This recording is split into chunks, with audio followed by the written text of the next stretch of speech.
Why don't you guys introduce yourselves to us? Hi, I'm Corey and I sing. I'm Jackson and I play guitar. I'm Ricky and I'm the drummer. I'm Roman and I play bass. Excellent. So congratulations, you got a new album out today, Confessions of a Pie Thief. First question I have to ask you is, which one of you has stolen the most pies? No, that wasn't about Probably us. right. That was about a guy that goes to the same school as me and the bass player. Right? We never actually found it because the cafe ran out of pies one day, and then it turns out a few hours later we were all dragged from assembly and the head of the junior school told us all off. Turns out someone had been pinching pies out of the pie warmer and stuff. To this day, they still have no idea who did it. Crazy, man. So this is your second album, right? Yes. Yeah. But it's the first one that you recorded kind of with a producer in a real studio. You recorded at Roundhead, am I correct? Yeah. Yeah, the other album was sort of, it was recorded in just a rundown hotel sort of home studio.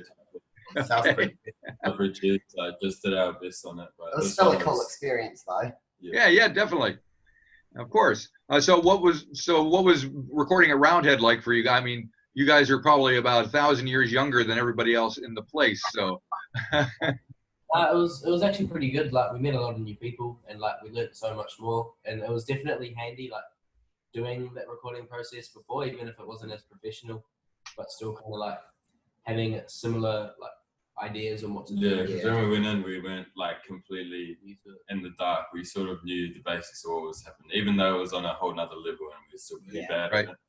We had an idea of what they were going to do, which was pretty helpful. I mean, the first time we were there, you could have bowled us over with a feather. It was such a big step up with all this fancy plated stuff, blah, blah, blah. Hey, Yeah, fellas.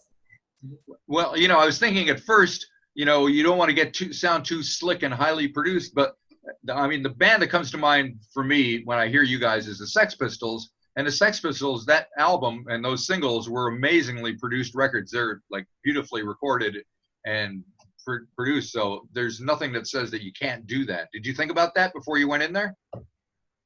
well, Yeah, not We not sort really. of wanted to do our own thing, to be honest. yeah, we wanted to step it up from the first album to a bit higher quality. Right. Okay. Well, I think you did that. So how does songwriting work with a band? Do you just all write, or does Corey, or how does it work? You know what?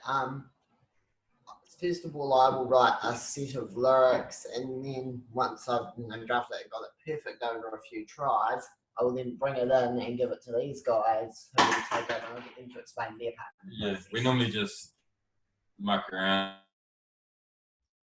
after what sounds alright. Normally takes us a while to perfect a song because we just keep changing little parts and adding little details throughout. But it's pretty much a group effort. We all add our own little parts to each song. And even if somebody's like got a part written out for the band, like you'll still like change it and like play it your own way. Yeah, and it'll fit in. Yeah. Basically, I do lyrics, these boys do music, and then we try and put it all together. Yeah. And do you guys have a favorite part of the album, or a song, or a segment, a piece of, anything that stands out with all of you or individually? We like, personally, I like the song Bad Like Brian. And it's just got a little bit of a different feel to the other songs. But the other boys have different favourites. I also like Bad Like Brian. It's just something, it's a lot more musically advanced than our other songs that you can tell we've really like improved our songwriting from the first album. That song is like a bit more technical. Yeah, a lot more technical. And it's got a key change, and it's the first time we've done stuff like that in the song. And do you have songwriters that you kind of look to and want to emulate, or at least take some tips from? No, we all kind of just like do our own thing. Like we'll just be mucking around at home, and we all kind of That's right. But I do have one person I look up to. It's quite organic. Like it's not like we're making a riff and we're like, oh, we want it to sound like this. We want it to sound like this person. We kind of just make it on our own. Yeah, we try not to copy other things and just try and make it unique. Right. And so you guys are from Gisborne, right? Yeah. Yeah. What's the scene like? Is there a scene there? Are there other bands around? I've only been there a couple of times, so. As far as the scene goes, not really. There is one local venue that is really good. It's called Smash Palace, and they've been our corner from day one. They put mini festivals on from time to time with big local emphasis on local bands and local lineups. But yeah, from a wide range of genres, as far as punk and rock goes, there's no real scene per se. Would you agree with that, boys? Yeah, it's more reggae. Yeah, we usually just older people. Similar to Sex Pistols, so older people who grew up listening to them. Yeah, that's a common one, actually. They come to the gigs in Gisborne. Right. And I'm curious as to what the live thing is like. I mean, obviously, Corey, you're in a wheelchair, so that's going to affect kind of, people aren't used to that. And I would imagine that you don't have like a role model that you can kind of go, well, somebody else has done this before, so I can do it. The only one I can think of is like Axl Rose when he broke his leg, which wasn't a very good one. So. He broke his. Yeah, but actually, when we toured with Jimmy Barnes, his daughter in his backing band has cerebral palsy as well. Is much more mild than mine, but I guess you could say that Ellie Mae Barnes has sort of grown into a role model for me over time. Right. Got to know each other quite well until she was cool. Right. To look up to a bit, I guess.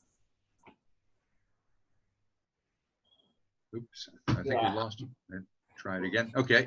And it's got to be, I mean, it's got to take some guts to get up on stage like that. I mean, this is not something that people expect and will and possibly could react adversely to. Did you think about that?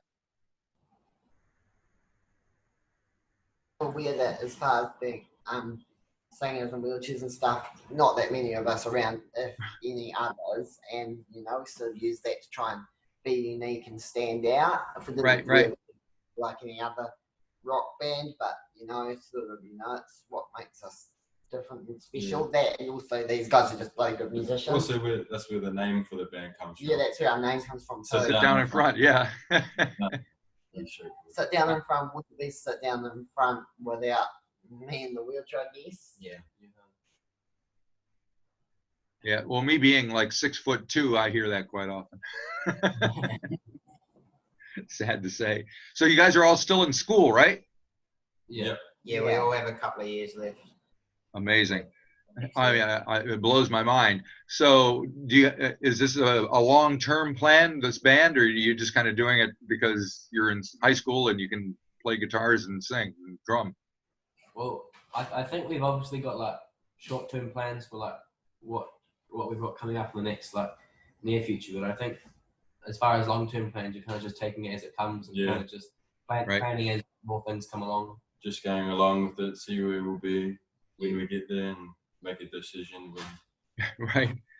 And what brought you together? Did you all have a common love of punk rock, or I mean, were you brought up on that stuff, or how did you discover it? So me and Corey, our dads are friends, so we've known each other forever, basically. Right. And more or less. My dad works with Corey's dad, so basically we knew each other from those little connections and wanted to.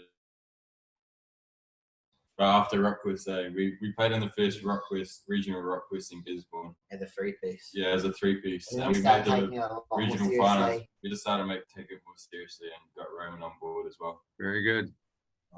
Yeah. I mean, I guess it's an advantage living in such a, everybody knows everybody. So yeah. So what did you guys do during lockdown? Did you were you having to be separated? Were you planning on did you have plans to gig or what? Well, we did have a couple of gigs cancelled over lockdown, but we were lucky. We were recording the album in the studio. Well, we finished a couple of days before lockdown started. Right. So we just got it in. Yeah, very lucky in that regard. Just had a bit of a break though. No practicing when we all just did our own little musical things. Roman came up with a idea for a new song we're gonna write. So. Yeah. Oh, cool. So are you kind of raring to get on stage and do your thing now? Yes. And we are actually going to be doing a gig at Container City in Tauranga tomorrow evening. But yeah, other than that, we don't have many things lined up at the moment, but we're sure things will pop up. Right. So do you have management, or are you kind of doing it yourself, or how is all that stuff being booked and doing the record being handled? Management, but he's working with the label and Lucy McRae. Right. Well, Lucy's on the ball. Yep. Yeah, we haven't done the actual management yet, but Dad's doing a pretty good job. Pretty good dadager, Yeah, dadages, yeah. Very typical with a lot of Kiwi bands, but often it is someone's dad managing the band, particularly when the band members are all quite young. Yeah. Common than you'd realise, those alien weaponry guys, was it the singer's dad or the drummer's dad? One or the other. Yeah, well, I mean, you got to be careful being as young as you are, not to be taken advantage of, I guess, as well. Do you worry about that? Do you think about that? Not really. That's what you got to do. Nah, because no one's tried anything on with us yet, really, have they? Yeah. A lot of people are scared, like record labels and that, to sign people until you're 18. Right. Yeah, when you're not 18, you can walk And most away. of you guys are 16, is that right? Yeah, us three are 16 and Roman's 14. 14. That's ridiculous. I just turned 15 last week, but oh, good on you. Excellent. So what do you got? Do you guys like hang out together when you're not doing music stuff, or do you have other things that you're more interested in doing? Do it, but yeah, that's because we go back like 10, 15 years, and Rick off and on a wee bit. Ronan and I go to the same school, so we do spend a fair bit of time together. We might have a few classes together and bump into each other at lunchtime quite a bit. Since we go to different schools, we mainly, or at least I'll see Jackson every day, but these two I pretty much only see at band practice because just don't go to different schools. Right. So what brought the four of you together? Because I assumed that you all went to the same school together, but that's obviously not the case. So. We were just like playing music. Yeah. Fair enough. Excellent. What else can you tell me about the album? We'll get back to that. A song like First World Problems, or I can't read my own handwriting now, which is unfortunate. Well, was it Bullhorn? Yeah. Oh, yeah, Bullhorn. Yeah. Can you enlighten me on either of those? It works to tell that story. Actually, wait, hold on. Yeah, so that one was one we wrote in the studio because we were a bit shrug, but on one of our other album tracks, so we ditched it and wrote this one. The music is just good old fashioned dirty rock and roll, and it's a lot of fun to sing and play. Right. The lyrics, I'm just going to get Ricky to tell the story. I don't know the story about the lyrics. You wrote Fine, I'll do it. I'm just saying because Rick's dad made a few suggestions for lyrics, which is why I was going to get him to tell it. But basically, if you mess with the bull, then you get the horns, as a saying that Rick's dad uses all the time. And then with a bit of encouragement from both my dad and Rick's dad, I turned it into a set of lyrics. Very cool. All righty. Well, I'll let you get back to what do you? This is the day of your release. How are you celebrating it or observing it, other than talking to me, which is kind of unfortunate. Interviews and stuff like that. We're literally just after this, probably just going to wait for the next one. Right. Yeah. And how do you feel about doing them? It's all right. It's a lot of fun. I'm enjoying it. Yeah, we got a bit better over the years. Yeah, like me and Jackson used to just hate them, but I'm getting a bit better. Jackson's still kind of useless. Have you had any media training? Nah, just field experience. So shy they used to hide behind his kit in the beginning, bro? No. You're lying. I'm making things up. Nah, Jack will remember that, mate. When you were real at the very We never even had interviews on the drum kit. No, just like during gigs, he used to hide behind his kit. Oh, because I was so short. So shy. Because I was little. I was not tall enough. Okay. Fantastic. Well, hopefully we'll get a chance to see you play in Auckland soon. Is that on the cards at all? Nothing set up at the moment, but we're sure we'll get something. Yeah, I'm sure you will. Get Lucy on it. Very good. Yeah. All right. Well, I will let you go and enjoy your day of the day of your release. Thank you for. I enjoyed the record thoroughly from beginning to end because I'm an old punk rocker myself. So there you go. Believe it or not, by the way. Yeah. All righty.